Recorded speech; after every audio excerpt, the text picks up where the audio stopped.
Real Madrid membuat keputusan besar. Sosok yang dulu jadi jenderal di lini tengah kini ditunjuk sebagai pelatih utama. Xabi Alonso resmi menggantikan Carlo Ancelotti. Tapi kali ini tantangan yang ia hadapi lebih besar dari sekedar mengatur bola di lapangan. Ini soal mengelola ego, menjaga kestabilan dan memenuhi ekspektasi klub paling kuat di dunia. Inilah cerita lengkap Xabi Alonso, sang pelatih baru Los Blancos.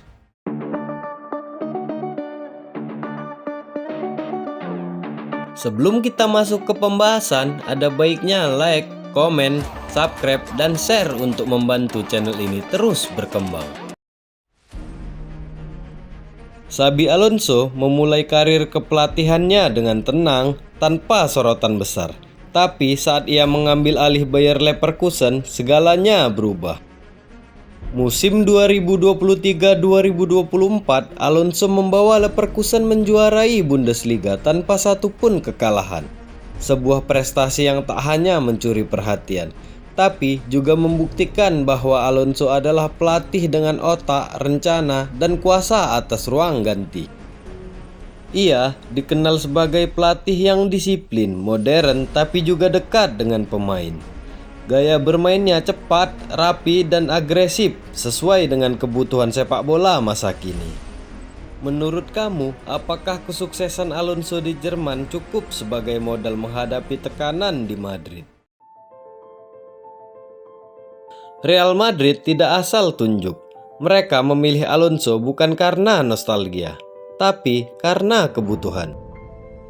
Setelah Carlo Ancelotti resmi menangani timnas Brazil, Florentino Perez tahu mereka butuh pelatih yang bisa menyatu dengan filosofi klub, namun juga membawa pendekatan baru.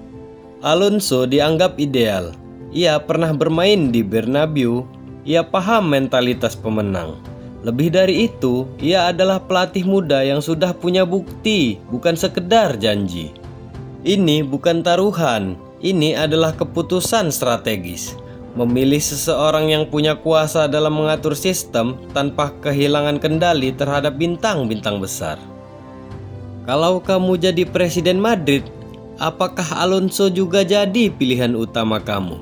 Atau ada nama lain? Tulis di kolom komentar.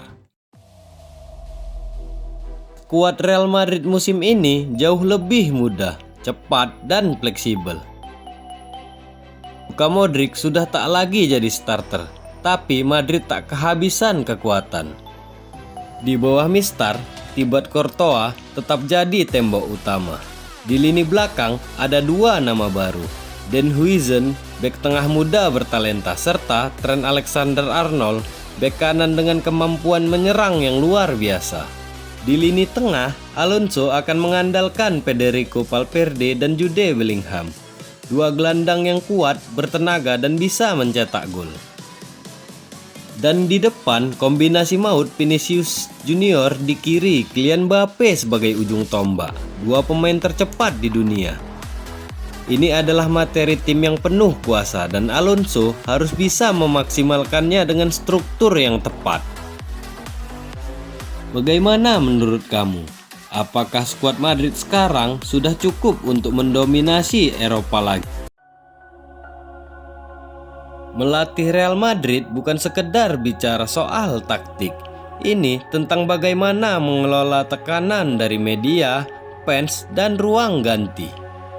Alonso harus memastikan semua pemain merasa dihargai, tetapi juga mengikuti sistem yang ia bawa. Ego seperti Mbappe dan Vinicius tak mudah ditangani, namun disitulah ujian sebenarnya. Ia punya kekuatan sebagai mantan pemain, punya visi sebagai pelatih muda, dan punya kuasa untuk memulai era baru di klub ini. Tapi semua itu akan diuji sejak laga pertama. Ini bukan proyek jangka panjang tanpa hasil. Ini adalah Real Madrid. Hasil harus datang sekarang, atau kursi panas itu akan segera berganti pemilik. Apakah kamu yakin Alonso bisa langsung berhasil di musim pertamanya? Atau butuh waktu seperti Arteta di Arsenal? Xabi Alonso telah membuktikan dirinya di Bundesliga, tapi di Madrid tantangannya baru dimulai. Apakah ia bisa membawa trofi?